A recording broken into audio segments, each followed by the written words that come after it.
Okay, we'll make a start. Good evening, everybody, and thank you very much for coming to this meeting of the Center for Geopolitics, which is perhaps something a little bit different from what we usually do. We're thinking more and more at the moment about the relationship between geopolitics, political thought, and political economy, and this event is something that represents an early step towards that. And really, we could think of no better way to initiate some of those conversations here as a center than to work with Sir Paul Tucker. Paul is a fellow at the Harvard Kennedy School and a senior fellow at the Center for European Studies, also at Harvard, jobs he came to after a career in central banking. His first book, Unelected Power, The Quest for Legitimacy in Central Banking and the Regulatory State, was published by Princeton in 2013, and his new book, Global Discord, is also published by Princeton and the subject of today's discussion. I'm not going to say anything about the book at all now, except that you should all have received a link to a discount code that will allow you to purchase it at 30% off. Other than that, I'm delighted as a discussant to welcome Professor Richard Bourke, who will be familiar to most, if not all of you, as chair in the history of political thought here at Cambridge, following a career in Queen Mary and elsewhere. And at that point, I'm going to stop and allow discussions to begin. We'll go on for about 40 minutes or so, and then open up to questions. Thank you very much. Okay. Yes. Well, as Hugo said, we'll open up to the floor to questions in due course, and we're very keen for this to be a sort of conversation. But I'm going to begin here with the two of us having a conversation in the book. So by the time we get to questions, for those of you who've not finished it yet, you'll have a good sense of how to navigate its intellectual geography. Well, I want to say at the start, actually, that this is an extremely important and striking book in many ways. It makes a contribution in terms of political ideas, and so is of interest to students of the history of political thought, but also political economy, international relations, and of course, given that our discussant today, or our author today, has had a career in public life, there are major and important geopolitical policy recommendations and analyses. So I want to open with a sort of first question really for Paul, which really touches on that very fact, the scope of the book, which, as I say, has an historical dimension, a dimension in political economy and geopolitics in political theory, also policy diagnosis in the face of the perilous future. So given these different moving parts of the machine, could you set out for us, and I'm suggesting that really just for an opening 5-minute pitch about how the various elements of the book fit together into a thesis? Well, first of all, thank you very much, Richard, for this. It's really great to be here. And thanks all of you for giving up the time to be here.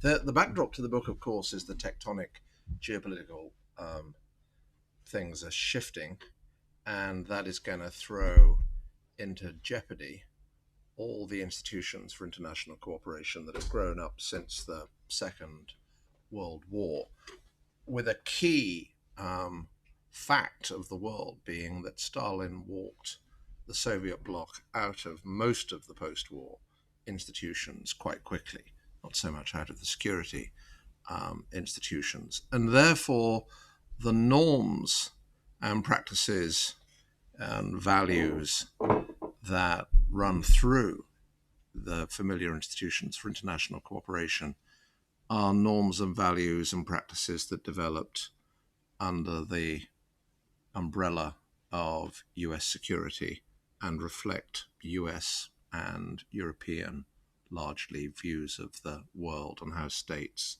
should cooperate. And so in thinking about that, it seemed to me, and what should be how the West should respond to that, it seemed to me necessary to think about, well, what are the conditions for cooperation at all? And how should we think about cooperation between empowered actors? So order of any kind is a political achievement. When we leave this room, we are not sitting here already worried about whether we'll be attacked or not. That wouldn't be so everywhere in the world, and that's an achievement.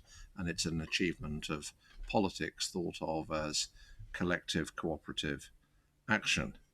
Order at the order at the level of the world is not something that seems to me to be the product of design, that it has a kind of conscious architect, but rather is a more kind of spontaneous process, whether it be a balance of power between strong states or hegemony of some kind. Once an order is achieved, the most important, because order of any kind and the keeping of order involves authority relations, it immediately poses a question of legitimacy, which is, why should those under authority accept that authority rather than resist? And on what terms should accept that authority? A question of legitimation. And so the core norms that the book is concerned with are the legitimation norms that arise in our domestic political communities and get taken to the international political community because we happen to have been in charge over the past 70 or 80 years. If then a rising state comes with a different set of, not only a different set of interests, but a different set of norms and conceptions of domestic governance and international governance, there is the potential for a tug of war between the legitimation norms that bite at home and the legitimation norms that prevail or have prevailed among states. Another way of thinking about this is we can't treat China as beyond the pale because we have no capability to keep it there. And therefore we're going to have to accommodate China somehow in terms of peaceful coexistence. But it will bring to international cooperation a set of demands and a set of desired norms, the norms reflected in its own history, that could easily be at odds with how we think things should be done. So behind that, and to put it in a slightly juvenile way, there's a kind of standard menu in international relations, which is it's almost as though graduate students are sent to an office and given a ticket that says you're a Hobbesian or you're a Kantian or you're a Grotian, or alternatively you're going to be focusing on power, or you're going to be focusing on interests and interdependence, or you're going to be focusing on values and human rights. And by adopting Hume and adapting Hume and bringing him into contact with Bernard Williams, I try and find a way in which an account of international relations in which all of power and interests and values matter, and in ways that generate concrete principles for cooperation, which would not deliver determinative outcomes, but other kinds of things that top policymakers in the main capitals should kind of think about when they're making what will be momentous, really, potentially really, really momentous choices. Okay, that's great. So the book you're saying, and this reflects my reading, which is good, is about the conditions for cooperation and explaining the conditions of possibility for cooperation also in the international arena with a view to understanding the nature of the emergence of order, and also the role of legitimacy in that context. And as I say, one of the striking things about the book is the extent to which it mobilizes historical analysis with an account of where we're going in all probability and where we should be going. But also, what I think is unusual about a book of this kind is that it does also have this philosophical undercarriage, which is to say it is asking live normative questions. You've touched on that already. And you divide, I suppose, international relations schools up into three stylized categories. Hobbesians on the one hand, Kantians on the other, who are really Rawlsians, and the English school. And you have problems with all these basic frameworks for approaching international relations. Hobbesians, because literally they can't explain cooperation outside state jurisdictions. Rawlsians, because they're projecting moral fantasies onto an inhospitable world. I mean, you don't put it quite as strongly as that, but that's a skeptic might put it that way. There's a problem also with Grotians or the English school to the extent that it's a deductive model. Yes. And Yes. so your framework is really, I mean, it's a sort of descendant of Grotianism, but is really Humean. And the heroes of the book are the intellectual heroes of the book are David Hume and Bernard Williams, a philosopher who spent much of his career at this university.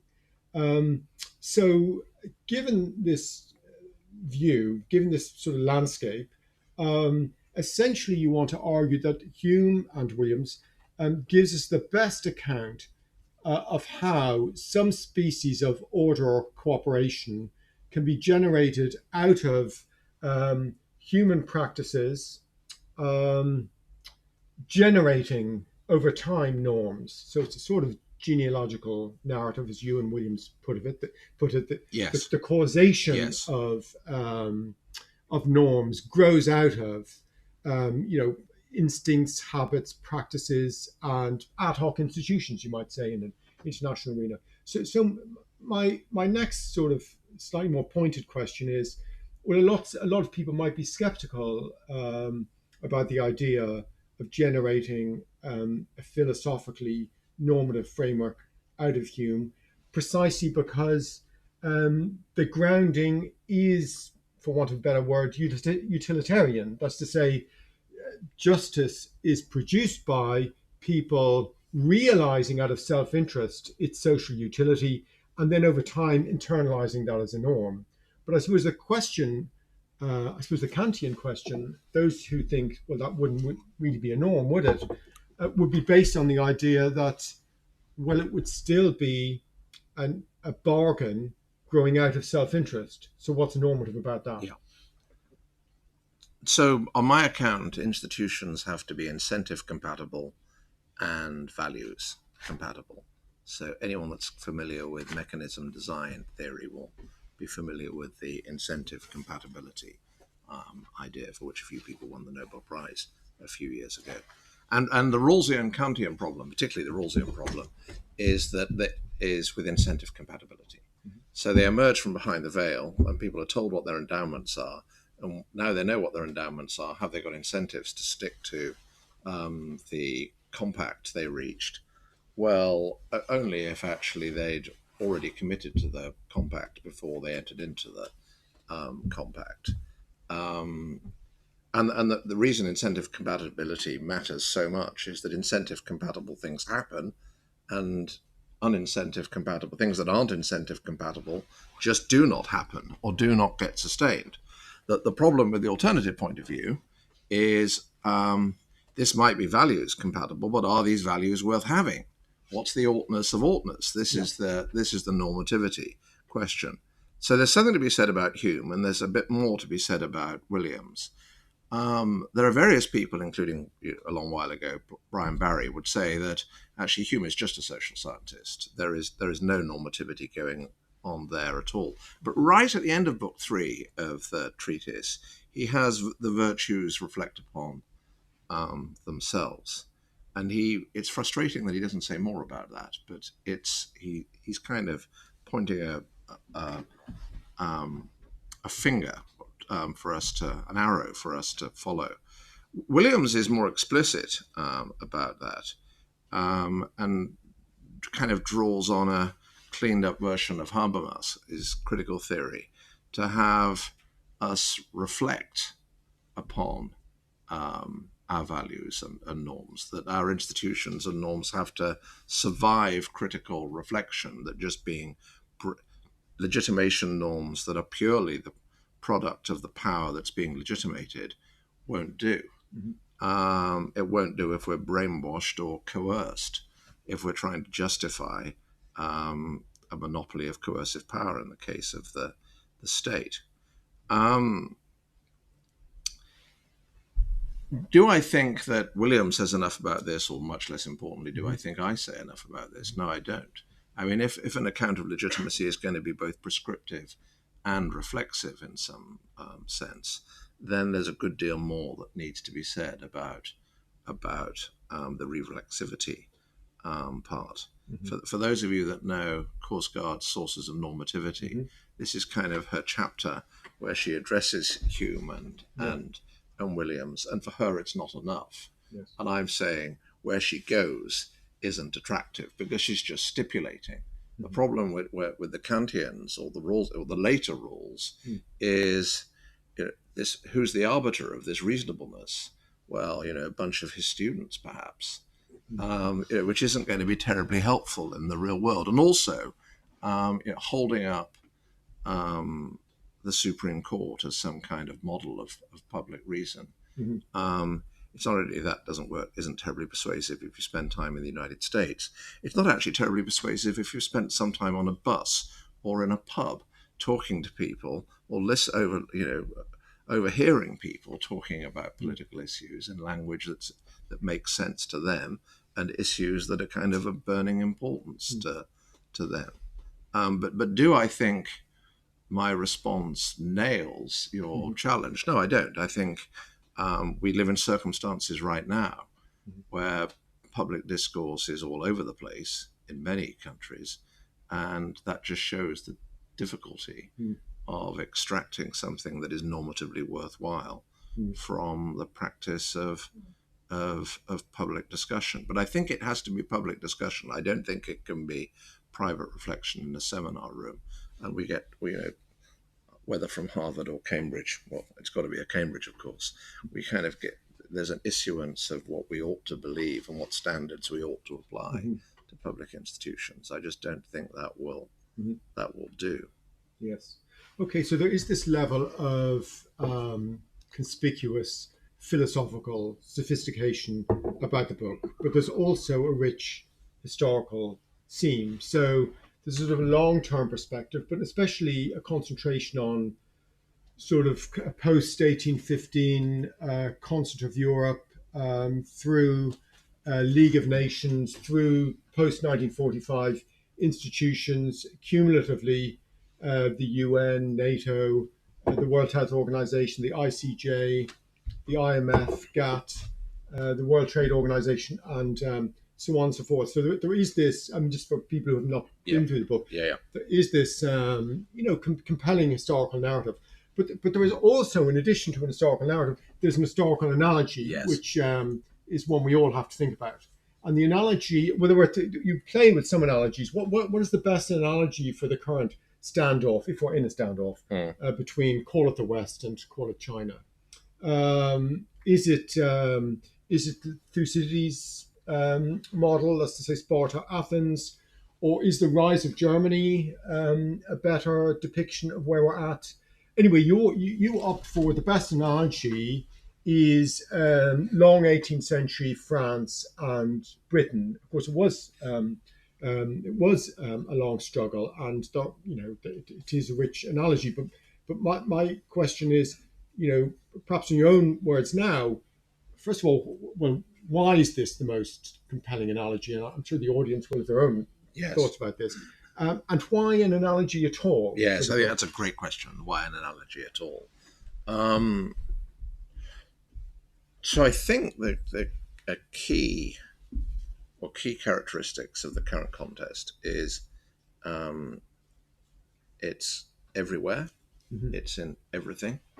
Neither side can easily deliver a knockout blow of any kind, and it's ideological. Whereas if you go back to the Cold War, it was in everywhere. It was not in everything.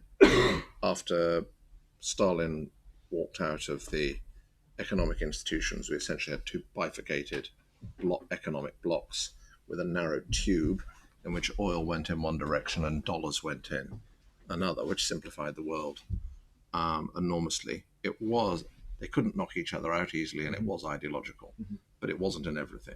If we think about the Second German Reich and this country at the turn of the 20th century, it's kind of in lots of places, not quite everywhere.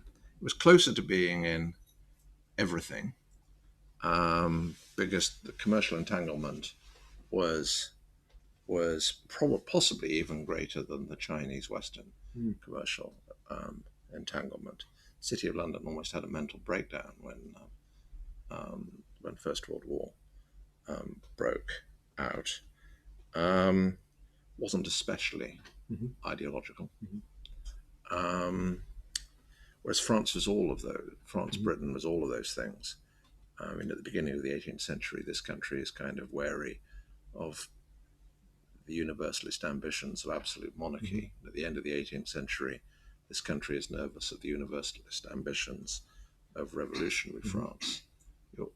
You will know for sure whether Bourke did say this. Is it true that Bourke writes somewhere that the problem with France is not its power, it's the type of power? From his perspective, it was also true. But yes. Why is an analogy worthwhile? Though I think that's a much more important question. I think it's because it might be a useful way of jolting policymakers into thinking about the nature of this contest, how long it may last. I think it could easily last for a century. I think good policymakers will think with a horizon. I think they'll think I think they should think in units of 25 years, actually, in thinking about the People's Republic. I think it's utterly wishful thinking to think that if the Chinese economy, which has all sorts of vulnerabilities, stumbles, as it easily might, that, that'll be it, back to normal. Although I think that's what people in Wall Street and the City of London will say, or lots of economic commentators will say if China stumbles. And most importantly, actually, for people in power, I think it's, if they think about the 18th century, it's important for them to realize that siloed policymaking, which has been the norm during peacetime, particularly since the end of the Cold War, just isn't going to deliver the goods for them. The book begins with the story of someone walking into my then office, this is in 2009, and saying the Federal Reserve has refused India a swap line. It doesn't matter what a swap line is, it's just a line of credit in dollars from the Federal Reserve. In this case, it would have been to the Reserve Bank of India, which would have given rupees as collateral. The Federal Reserve has said no. Someone walks into my office and tells me this. And my response was, don't they realize India is going to be a power?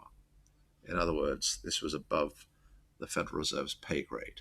This was something where if you wanted to make that decision, you'd need to go to the White House and the State Department, to the National Security Advisor, say, I'm going to decide this, I'm an independent central bank, and it is really, really going to make India angry, and you're just going to think this is mumbo-jumbo monetary stuff because we live in a hermetically sealed world, but actually, I promise you it's going to make them very fed up, and you need to think about what you want to do about that, whether it's Treasury lending them money with us helping you do so, or just a diplomatic démarche of some kind. Delhi were duly extremely annoyed, but Beijing bailed them out in 2020 when they did the border incursion, after which Modi revived the Indo-Pacific Quad that he had been cool on until then. This was the thing that Abe launched when he was in his first term as Japanese Prime Minister. So I just think that that 18th century model just is helpful in terms of, this might go on for a really long time, and it might be everywhere and everything, and it is ideological. I haven't said anything about that yet, but we might get on to that. Yes. Well, and I think, by the way, that for those of you that are in that, I mean, I think it's tremendously important that this idea that the Thucydides trap leads to is all about inevitability. I think that perception needs to be somehow cured, because that has been the effect of the Thucydides trap book, that it's all inevitable.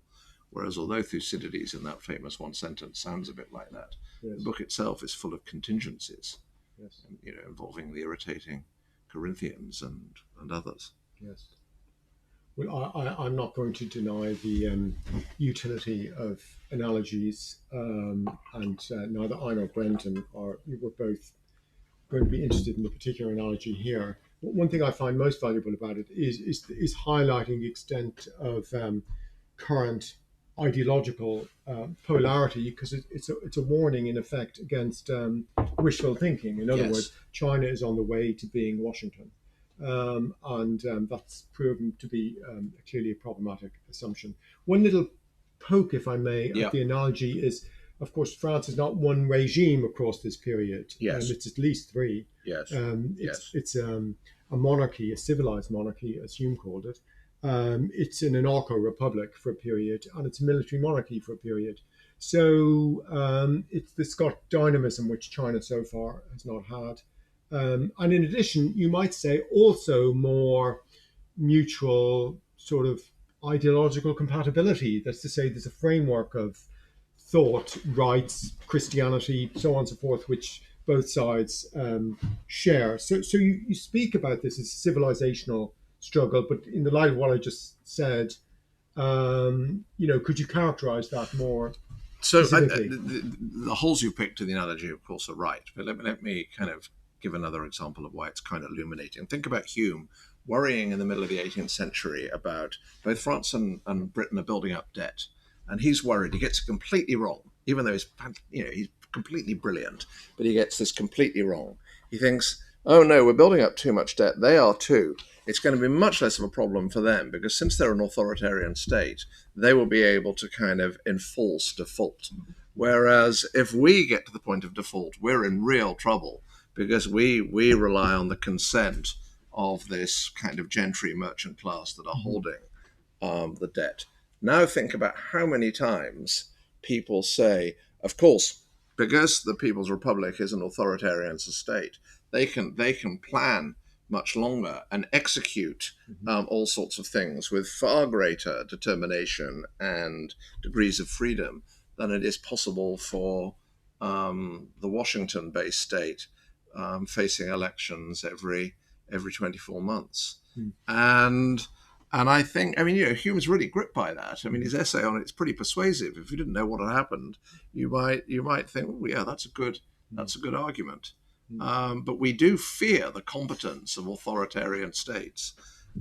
Personally, I'm quite keen on leadership serving a fourth and fifth and sixth term. So I'm not a great subscriber to the competence of anybody actually, but certainly not somebody who goes on and on and on, which is the kind of one of the weaknesses of authoritarian states. So civilizational and ideological stuff. So the point about the civilizational argument, which I kind of run with and then detach myself from, I would say, is that we can think of a civilization as kind of part of a way of life or constituting a way of life. Williams says eloquently somewhere, there are some things that we just can't, some norms, some values, that we just can't give up without losing our sense of who we are. And to the extent that there is a civilizational element to a contest between China and the People's Republic and the West, this isn't going to be something where you could go to a grand bargaining session.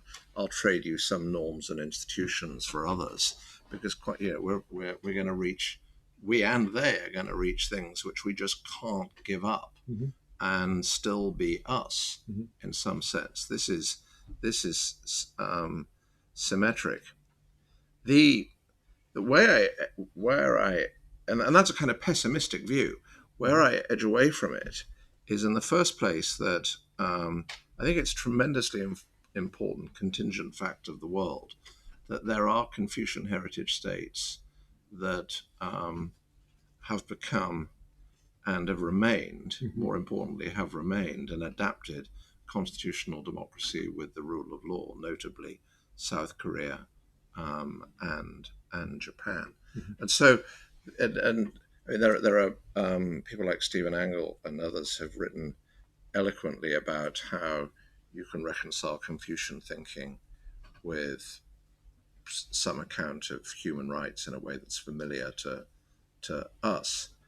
But the point about the People's Republic itself is that you can't find that running through their institutions at almost any point of their history, not in any point of their modern history. And so I think it's better to think of the contest as ideological rather than civilizational. I mean, a document that captures this is document 9. How many? I've asked this every single time I've discussed this book, so forgive me for doing so. How many people in the room are familiar with document 9? So that's about kind of two. Sorry? Do I count? Yes, of course you do. That's slightly above the average. The average, I would say, we're talking about this over the last 4 months or so, is about 1% with an incredibly narrow variance. So document 9 was leaked.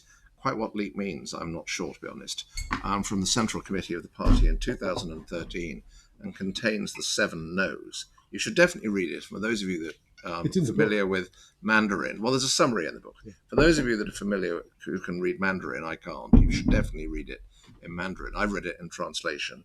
It's, as someone that was a pretty effective staffer before I was a policymaker, it's a very well done document. 2 of the no's are about,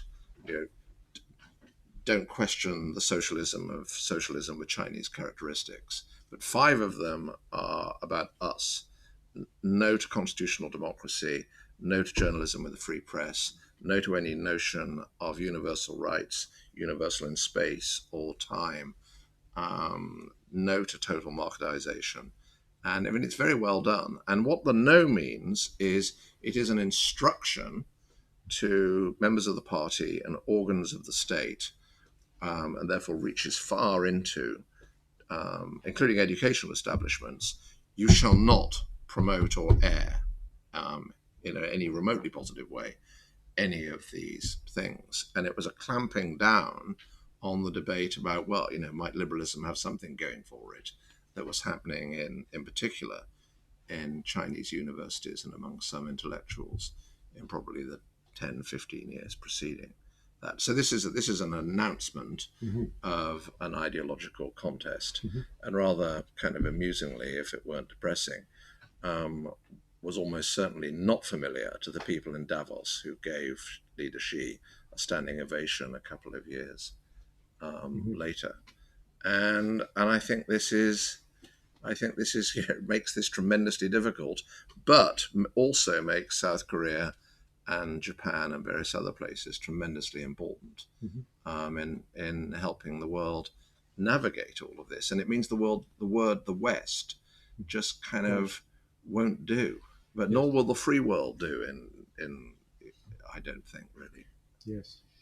Well, in light specifically of that, let me jump towards your depiction of where we might be going or might be. So that you depict 4 scenarios in the book of what we're looking at, which is a lingering status quo.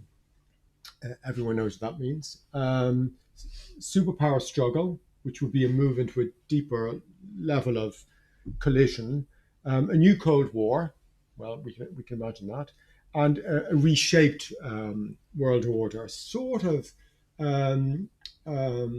unlikely in your view is a full-blown, I think that's 10%, a full-blown military contest. So there are these more plausible scenarios in your view. Although as I read you, we're sort of, we're kind of more or less out of status quo. That's some years ago, basically. That's pre-COVID and pre-Ukraine. So we're closer to something like a struggle, which could end up in a new Cold War, and would almost certainly have bits of reshaped world order anyway, because India will be important, and other large powers will be growing powers also. So I suppose I'm asking you for the audience to sort of prognosticate which first of all, so these might be reducible to maybe less than 4 because of where we are. Where you think we're most likely headed, and also given that, so I don't mean to ask a sort of baggy question, but in the light of that, if you could say a bit about your strategies, really, in terms of in terms of collaboration, in terms of what you call concentric circles. So if you, for the sake of the audience, you could say what that is, and also what I very much liked, your proposal of a mini-max approach. Okay, So I don't think some kind of reshaped organic world order with a kind of multipolar balance of power, almost by definition, isn't on the cards until India or someone else vast has risen. I mean, I think I think a plausible possibility over the long run is that the world will belong to states with vast populations who succeed in growing tolerably fast for a few decades because of the just what compound growth amounts to. I mean, if India succeed in doing that, they will be a power, and it is perfectly within their capabilities to do that if they manage to not have a civil war and go in the other direction. When I started writing the book, my previous book came out in 2018. I started writing this in late 2018, 2019. We were between lingering status quo and superpower struggle. We're now between superpower struggle and new Cold War, except in one respect, which is in the international monetary system. I'm not suggesting many of you should be involved in that because of the economics, but you should be for another reason. In the international monetary system, the inertial value of incumbency of the network benefits of the dollar are just enormous. You know, we're all going to leave this room. Some of you will go shopping. You will do so with sterling. I mean, if you try to pay with dollars or euros, you're going to have a hard time. Why? These are perfectly good currencies because actually the shopkeepers are expecting to take sterling and everybody else in the room is going to use sterling. That's just what a currency kind of is. It relies in part on network effects. The dollar has that kind of, you know, not quite intergalactically, but everywhere else. It is hard, but not impossible to dislodge that. When you hear people say it's impossible for the renminbi to replace the dollar, that is not a sensible proposition. It goes to the minimax point, which I'll come on to. But that kind of stuff is the reason that matters, by the way, is that it is much easier for the United States to be a security hegemon, and we've outsourced our security to the United States because of the advantages that the dollar gives them, not just the kind of annuity value, but also the cushion it provides them in bad states of the world. In the last really big economic crisis that was concocted and exploded in the United States, if that had happened in any other country in the world, their currency would have fallen and their bond yields would have risen. Instead, there were flows into the dollar because people wanted to hold short-term treasury bills. This is like a gift from God. And it's why any aspiring superpower wants their currency to be the premier currency in the world, because it provides you with insulation or insurance, even in bad states of the world that you yourself have created. But otherwise, we live between superpower struggle and new Cold War. And I'm somebody that has favored some decoupling so as to reduce over dependence on China. That was a position that I held before COVID, before Putin's war on Ukraine. I think the three things, if you like, the three precepts of policy should be: reduce over dependence. Remember that you need friends almost everywhere. Washington has been fantastically poor at that. In fact, I think we were a bit better at that in the 19th century than they have been in the latter part of the 20th century and in the 21st century. And secondly, avoid egregious homegrown mistakes, none of which includes containing China, which I don't think is a kind of realistic part of a strategy. The danger in the kind of course that I favor is that you start off by reducing over dependence, and then the forces of domestic politics or just incompetence mean that you go too far, and decoupling, prudent decoupling becomes a vortex of protectionism, and we return to the 1930s. But it is important to aim off for some of the numbers that circulate. The head of the IMF recently said, well, the decoupling that's occurred already or in prospect is going to take 1.5 trillion off world GDP. Now, to anyone normal, which means anyone, that sounds like a really, really big number. But $1.5 trillion is in fact only about 1.5% of world annual GDP growth. And world GDP grows at typically somewhere north of 3%.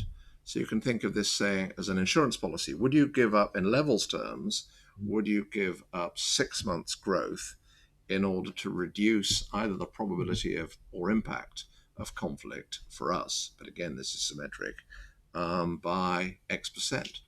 What would your X percent mean? My X percent would be pretty low, actually. It's a kind of subjective view, but those are the kinds of. It's not obvious to me that if you were sitting in Washington or Beijing, you would read the IMF speech and think, "My God, that's terrible. We're taking 6 months off world growth as we decouple."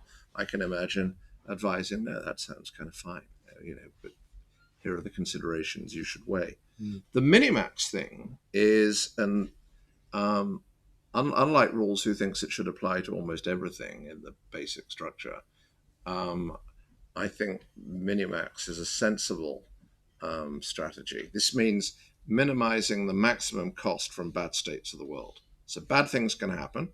Think about plausible bad scenarios. For each of them, think about what's the maximum cost to us or to whoever you care about in those bad states of the world. And then what can I do to reduce, ideally minimize those maximum costs from bad states of the world? I think that is a sensible policy guideline for when the stakes are highest, when the stakes are potentially existential. And here I mean existential for a way of life, not just existential in some material way. And most of all, I think the great realist, the book is a kind of combination of realism and liberalism. I think the great realist precept is to avoid wishful thinking, rather than, the normal mantras of states wish to survive and all that kind of stuff. Sure. I think much more important to hang on to something more basic, avoid wishful thinking. And I don't think Washington has been good at that at times over the past 30 years, in particular immediately after the Cold War. Excellent. Well, we've had a good discussion. Let's now open to the floor, because I'm sure people... I think we've got a microphone situation here, do we? Yeah. Brilliant. You might have to switch it on. Yeah. That's all managed by the people upstairs. Okay. Yeah. So who'd like to start? John. Well, I don't know. It's so fascinating, but also confusing. There's so much at play here. And I suppose my first question is, what are we talking about? Just some thoughts. Geography doesn't come into it much, but if you start with 1945, as you rightly said, as it panned out, you had the plan for world order, and then you had a division of the world, and then it was, and one half of the division was dominated by the United States and followed its precepts. The other half was not, and there wasn't much connection between the two. Then that ended with the Cold War, and then it all became global. And that's a big change. And again, we've got a redistribution of power, and that's to say economic power, basically. America was preeminent to an extraordinary extent. And I think one of the problems we face is talking the Americans down from assumptions they had when they were preeminent, and to recognize the world isn't as it was then. And then there's the question of what are we aiming at? What kind of order can we hope for? And is it the same order everywhere? Does geography come into it? In the pre-Cold War, during the Cold War, clearly there was, a very full of value unity amongst the Western countries, but it was geographically limited. So I'm a bit puzzled in a way what this ideological struggle is about. It's not about us becoming communist, and it's not, as it presumably, about China becoming democratic.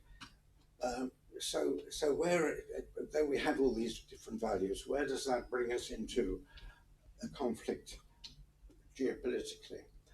And then the final thought, and this is what worries me really, we have a need for global understandings of all sorts, basically, obviously, to prevent us having a devastating war, but also to deal with problems like climate change, pandemics, and so forth, and to some extent to keep economic relations going.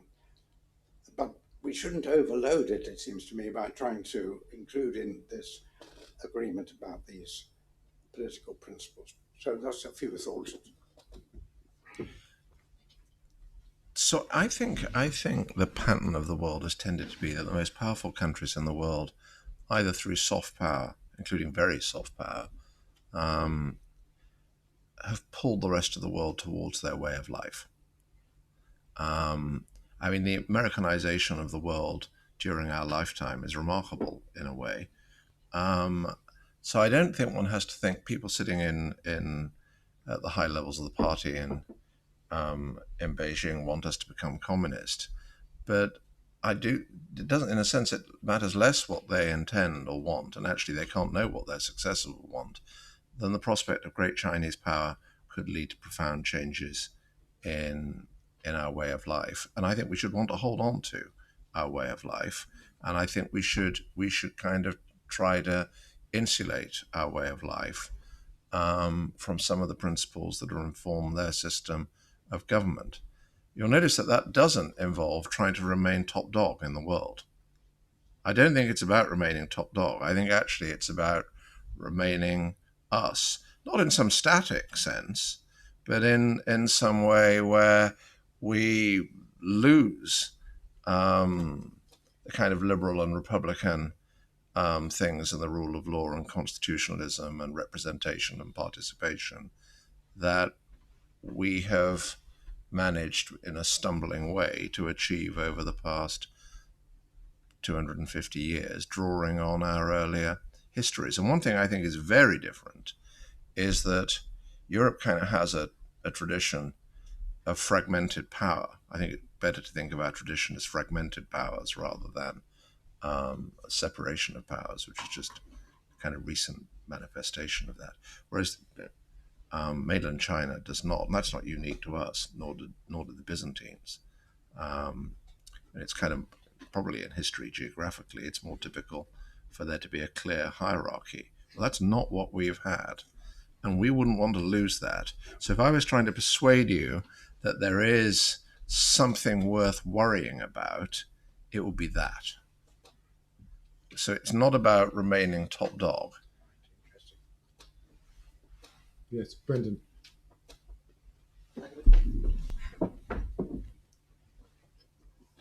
Thanks very much. Extremely interesting discussion and also a very interesting book. My question is to do with the future of the dollar, which you addressed just now. And the thing about the dollar geopolitically is, as you know, is not only the exorbitant privilege, which you referred to, of having, you know, the huge global investment in your government bonds, but also the ability then to unplug your rivals from the global financial system. Yeah. And I wonder, in that context, what you were saying about, you know, the fact that the renminbi could perhaps displace the dollar was interesting.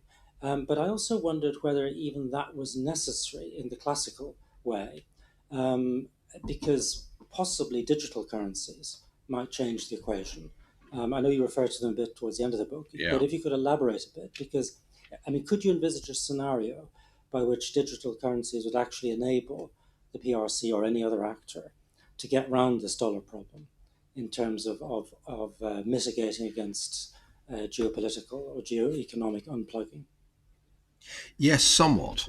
The standard argument that the renminbi can't replace the dollar or any actually Western currency at the moment is that they don't have complete convertibility and they don't have the rule of law in a narrow sense of commercial law and contractual law, that if you're holding renminbi denominated assets and you've ultimately in the jurisdiction of the People's Republic, that you are completely confident that you will be able to enforce your claim. I mean, this is kind of familiar to historians of Britain and the commercial republic in the 18th century and the importance of the commercial courts here.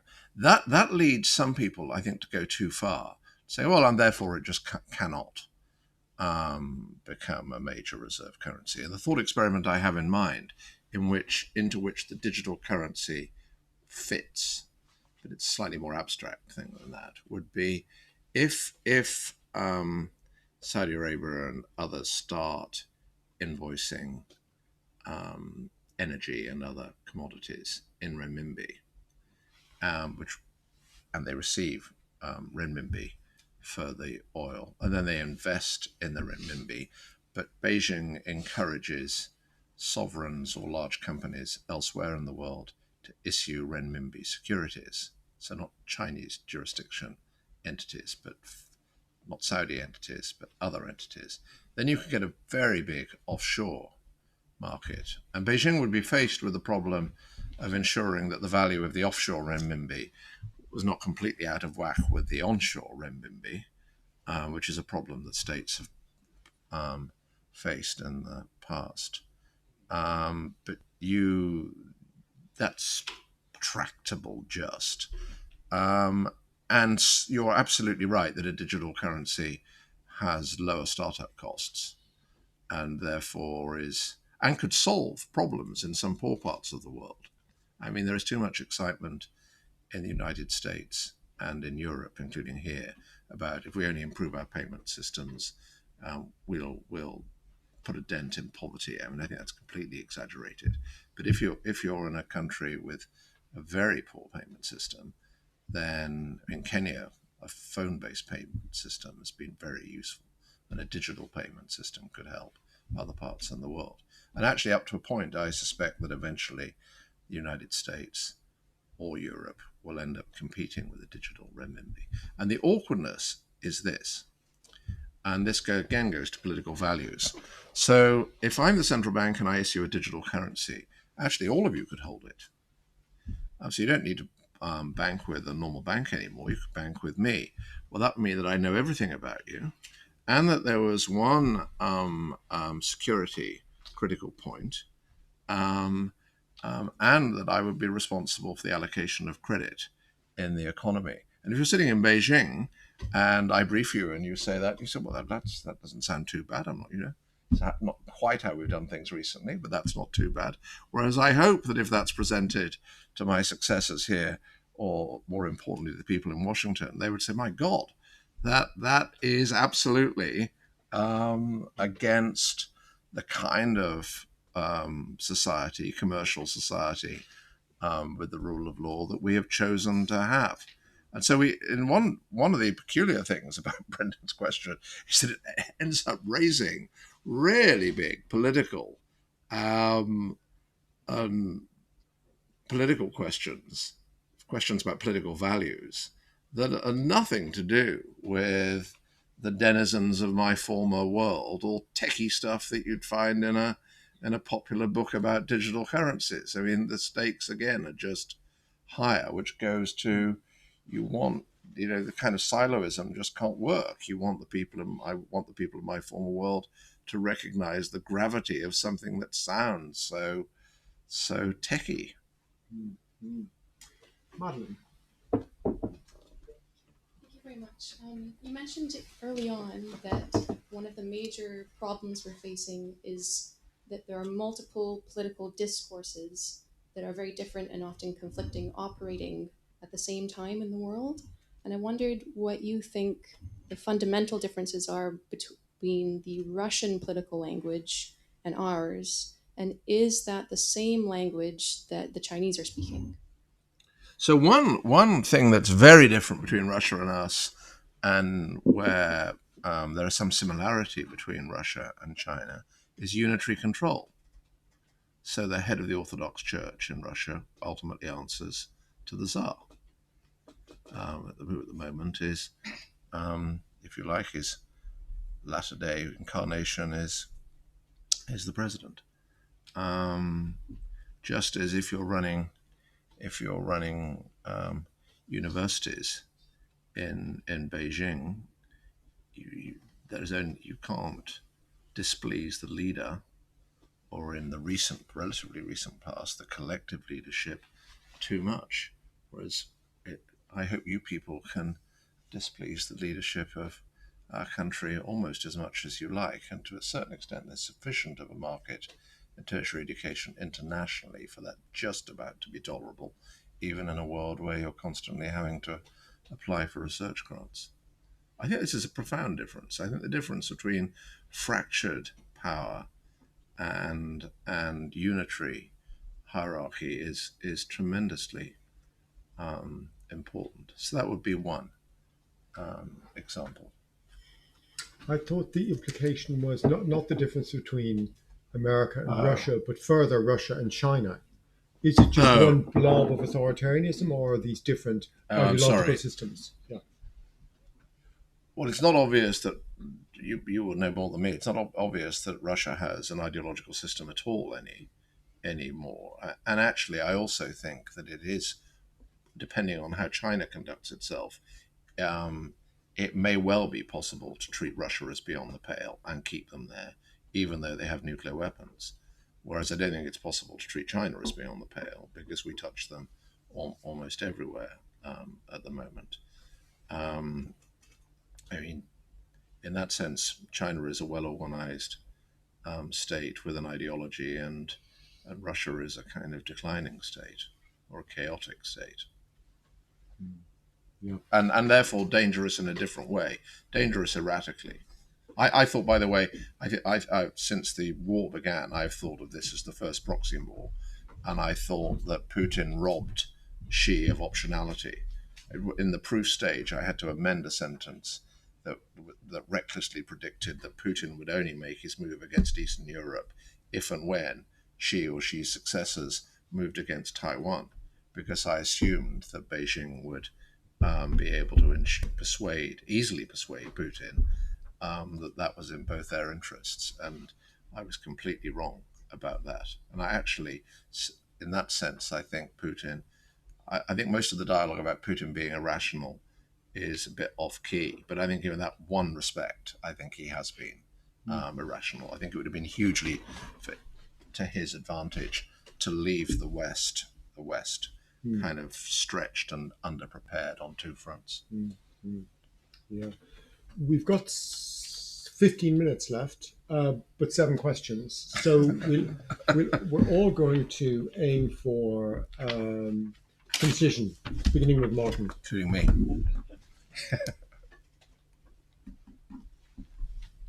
I wonder if the book is written primarily with an eye to an American audience or European audience. What with all its practical recommendations for how to deal with the Chinese threat. There was a huge outcry when Emmanuel Macron said that Europe may want to pursue a different policy vis-a-vis China compared to the US. But Macron may have been right. Europe has not been a superpower for nearly 100 years. Why should it feel as threatened by the rise of China as the US? America is nearly self-sufficient in terms of technology, energy, agriculture. Europe isn't, has become painfully aware as we become aware during the war in Ukraine. And finally, Taiwan is extremely far away. It's close to America. America has specific interests that Europe just doesn't share. It made sense for Europe to remain wedded to America during the Cold War. Russia was very close, but China is very, very far. How do you see this problem? We'll try to answer quickly. Okay. If it becomes necessary, I'll bunch. So I disagree, and I think Emmanuel Macron's got it wrong. This goes back to the first question. If China's rise through soft power and hard power could put the American way of life in jeopardy, it could put our way of life in jeopardy. In circumstances where we're prepared to jettison or to eject the security blanket that the United States has given us, we wouldn't need to become a hard power ourselves. That, I think, and we may conclude late next November that we need to, as the kind of, and we're certainly rich enough to do so, but it would be a political ask because we could only put more of our GDP into security and defense by reducing the share of our GDP that goes into consumption and reducing leisure time. And actually, Emmanuel's already finding it difficult to reduce leisure time. So I think, and actually the book is aimed at a European audience as well as an American audience, which is almost the very first thing I said is that we'll leave the room and actually we're not worried about being kind of mugged or something. We in this part of the world don't worry too much about war on us because we have had the really great end of a deal with the United States after the Second World War. And we've also been, but nor have we been a pure follower. It hasn't been. There's a chapter on this. It's not, we're not in some kind of vertical relationship where we do everything they say. And I've kind of lived that in alliance sometimes with Germany and France. But I think we shouldn't take for granted the fact that the sea lanes are open for our trade, and we don't worry about peace in our part of the world because the great power over the other side of the Atlantic provides security for us. And actually, an Anglo settlement a long time ago, which in many respects was a disgrace, has helped us survive 2 world wars in this country. Yes, please.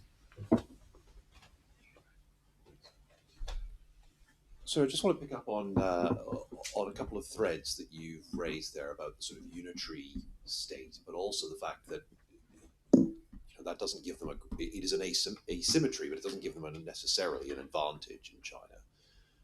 And yet, what they do have in things like document number 9 and the 3 resolutions, most recently the resolution sponsored by Xi for the history of the party and so forth, they effectively have a catechism to discipline internally what the line is. So when we come to that idea of contesting norms and finding a resolution that we can live with, they come from a position that is well defined, whereas we come from a position that is well understood, but I would argue perhaps ill-defined. And I wonder if is there a job of work to be done to resolve that in the coming years, to get us more on the same page in the West or the North or the democracies, however you want to categorize? Yes. And this question manifests itself in the United States is, should we teach civics again? But of course, it's saying yes is a tremendously difficult thing to do, because the great thing about our culture is its capacity for self-criticism. And, if it doesn't break us, and we need to kind of ensure it doesn't break us and find what we really do hold in common again. And that's necessary in any case to solve our domestic problems, whether here, France, Germany, or the States. Something to hold on to as well as part of this, though, and that should be part of any such kind of program, or what better word than program, is the wonderful thing about our political architecture is how we feel about the system of government is separated from how we feel about the government of the day. That we go and kick them out by voting. How you feel about the party is not easily separated from how you think about and feel about the Chinese system of government. And so there's a kind of brittleness in that. I'm overstating it slightly, but I think that the book concludes with, Hume was an optimist, and Williams went off Hume partly because he thought that Hume was too much of an optimist. But you can kind of find reasons for hope. And actually, towards the end of his life, in his last writings, Williams was casting around for hope, it seems to me, with good reason. I think I'll collect a couple together now. Okay. Actually, it was up here. I don't know. You're wearing dark clothing, so unlike Jonathan Dimbleby, I can't describe you very well. The man with the dark clothing. And then we'll go over to this side. It was, I think, Dane, actually. Sorry, I can't take any more just because of the... So first here and then there. Thank you. Thanks. I'm from an environmental science background, so I'll keep this very brief. Effectively, I'm interested in your point around the importance of friends in the kind of global sphere. And on that, I suppose I'd be interested to see how concerned you are about China's investments in Africa, particularly around infrastructure, and then comparing that to, I suppose, the UK's position, which obviously recently retreated from the 0.7% GDP target. So just interested about the importance of that in your view. I just wanted to ask about, in terms of the political values that you were talking about for China in particular, whether or not you see Xi in particular, or Xi Jinping, whatever you want to call it, as a novel development within Chinese political thought. Does it fit? Does it harmonize with some of the similar problems you're concerned with, or does it raise other new ones? I just want to know, obviously, because there have been comparisons drawn with him and Mao, and the contrast he's had with previous Chinese thought. So I just wanted to ask about that. Thank you. So on the first, of course, Britain isn't passive, but in the context of geopolitics, just a mistake. Just a mistake to because it really, and I mean, an instructive thing to do is just to look at the recent votes in the General Assembly and see who's abstaining and who's voting with Putin and who's voting with the United States and London, Paris, and Germany. And you think actually there are lots of states there that we need to understand better and be friends with. And being friends wouldn't do it. It wouldn't be enough. I mean, Delhi has well-established reasons for being non-aligned. I think they're playing all of this quite well so far. But the United States and all the rich Western countries and Japan and Korea need to do what they can to show that we care without saying, here's how it should be. I mean, for what it's worth, I was against the Washington Consensus when it happened, and I'm going to a conference soon in the LSE wearing my old world hat about something called the London Consensus, which I think means the LSE Consensus. And I'm going to irritate everybody enormously by saying we shouldn't even think like this. We should there's a marvelous moment in our parliament in maybe the 1850s when former Prime Minister Peel is addressing future Prime Minister Palmerston, and he says something like, you've got to let these people find liberty in their own ways. You can't just tell them how to do it. And I think that's broadly right, or at least I think it's something that the big power holders should have in mind all the time. On China's investments, I'm schizophrenic, to tell you the truth. They have, like my country did in the past, we used war as an instrument of debt collection when it was possible under international law to kind of take control of parts of the world. And they will convert part of their debt into equity, and that will serve their interests. And the bias towards investments at the end of canals and ports and things is no more than one should expect, but a really serious thing. And on the whole, people that, well, this is another anti-silo thing. People that are into geopolitics need to be interested in the geoeconomics of it as well. Tiananmen Square was in 1989, and Deng made that choice. The party will hold on to its power, or it will do everything it possibly can to hold on to its power. I had friends in Tiananmen Square, some of whom had to escape. And I don't think this is a point about particular men or women. I think it is a point about, in a one-party state, the party needs to retain control for it to remain a one-party state. I mean, the only way out of that, actually, is to get to an equilibrium where there are factions within the party, and that factionalism is stable, and therefore the party survives with factions getting crushed and rising. On the whole, factionalism is something that has kind of disturbed some, not all, of the Chinese leaders.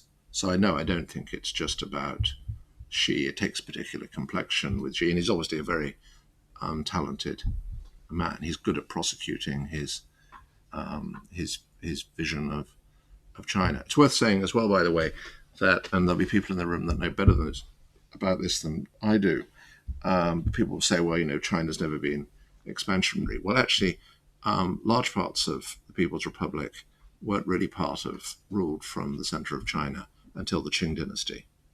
And Taiwan wasn't regarded, I think, as kind of part of the Kingdom of Heaven under the Ming, which was who were the last Han dynasty. And that's quite an important dissonance in Chinese thinking, because there's an element of Ming fever in China, and has been for some years, because the Ming were, because they weren't the Yuan dynasty, because they weren't the Manchu dynasty, and because the Manchu dynasty did keep themselves slightly separate from the Mandarinate through the kind of banner system, etc., until that eroded. But I think the sensible conclusion to reach from that is to rise above Ladybird book histories of China of the kind that I've just indulged in, and that we should be as interested in their history, because it's really not just for strategic reasons, because it's really interesting, as they are in ours. And let me end on this note: the Greek and Latin are now taught more seriously in China than they are at Princeton, which has turned it into classics without the demands of studying ancient Greek in ancient Greek. And there's something going slightly wrong if that's taken more seriously in Beijing than in parts of our world. We don't have to quite finish yet. We've Okay. a couple of minutes, and we do have 3 questions. So what I Right. suggest is that the last 3 questioners, get their questions into seconds, not minutes. And they are Elena, and then Billy, and then Shruti. Sorry, you're last. That's Yeah. okay. Yeah. So so that's Elena here in the red top, and then Billy in the black hoodie, and Shruti, whom you know. Right, thank you so much. So I'll be quick. This is sort of a Humean question that we Taiwanese people often think about, and lots of IR scholars in Taiwanese academia have been debating about. So, in your view, how would the characters of like Eastern and Western leaders influence this attempt of what you call the possible scenario of peaceful coexistence? Because Hume has also famously argued that this would increase. The character of the leaders would increase, political uncertainty and unpredictability of states' behavior. So, what's your view on that? Thank you. Great. And since actually you've got the microphone, so we can go slightly out of order here. Okay. Okay, and you can go last. Just a very quick question. What do you think is, thank you, very interesting talk, China's soft power? Because it's very interesting that it's focused on the global south. China increasingly is less interested in Europe. And two, it's very interesting that over Ukraine, most of the world, including India, took a kind of neutral stance in a way that liberal internationalism itself seemed to be a waning global good.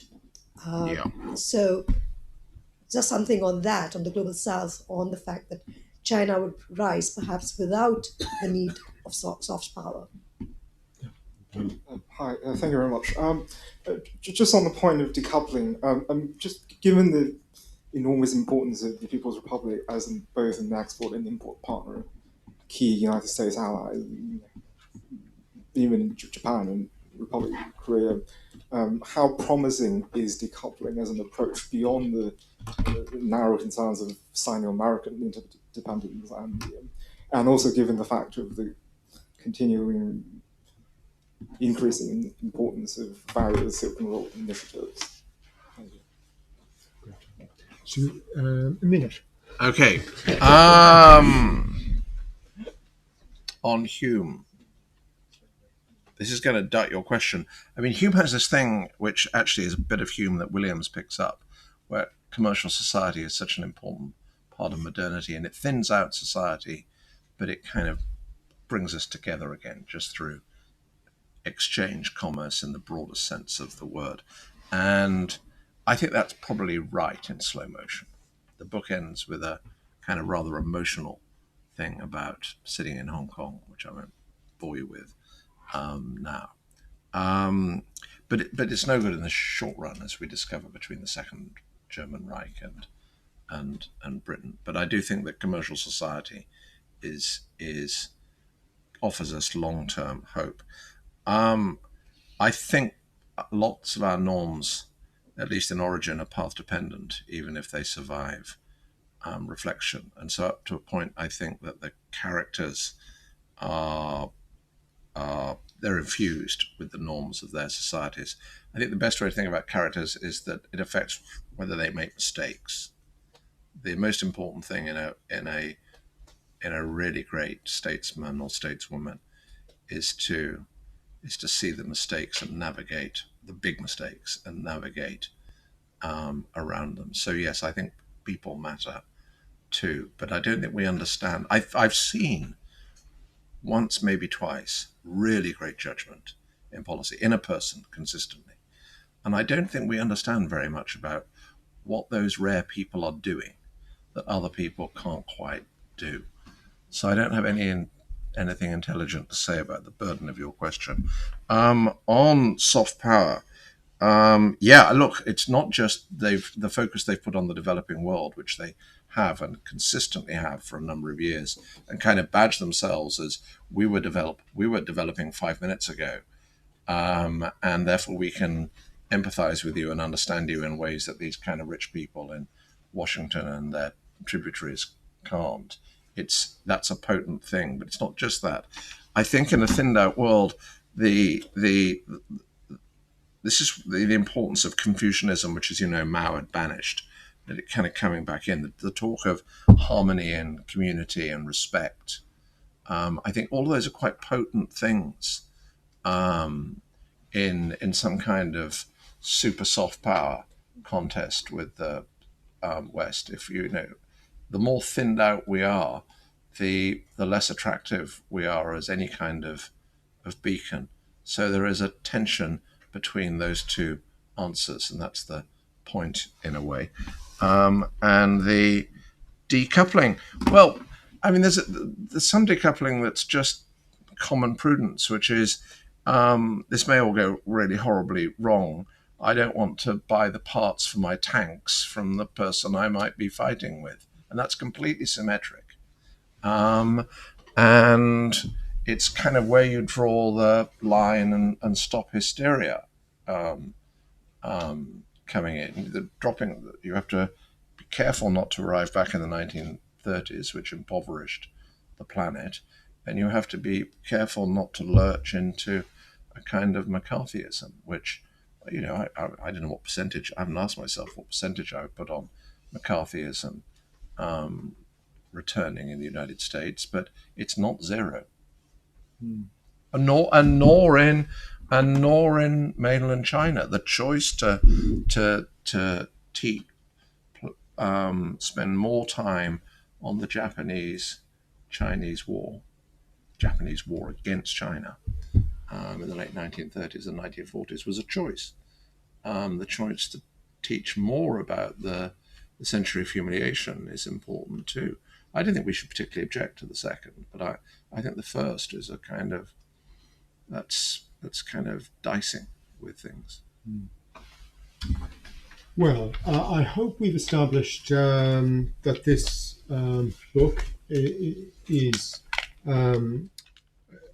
presents an argument of great gravity and importance for our time. So I strongly encourage you to buy it. Before you do that, please join me in thanking Sir Paul Tucker for his contribution to the discussion.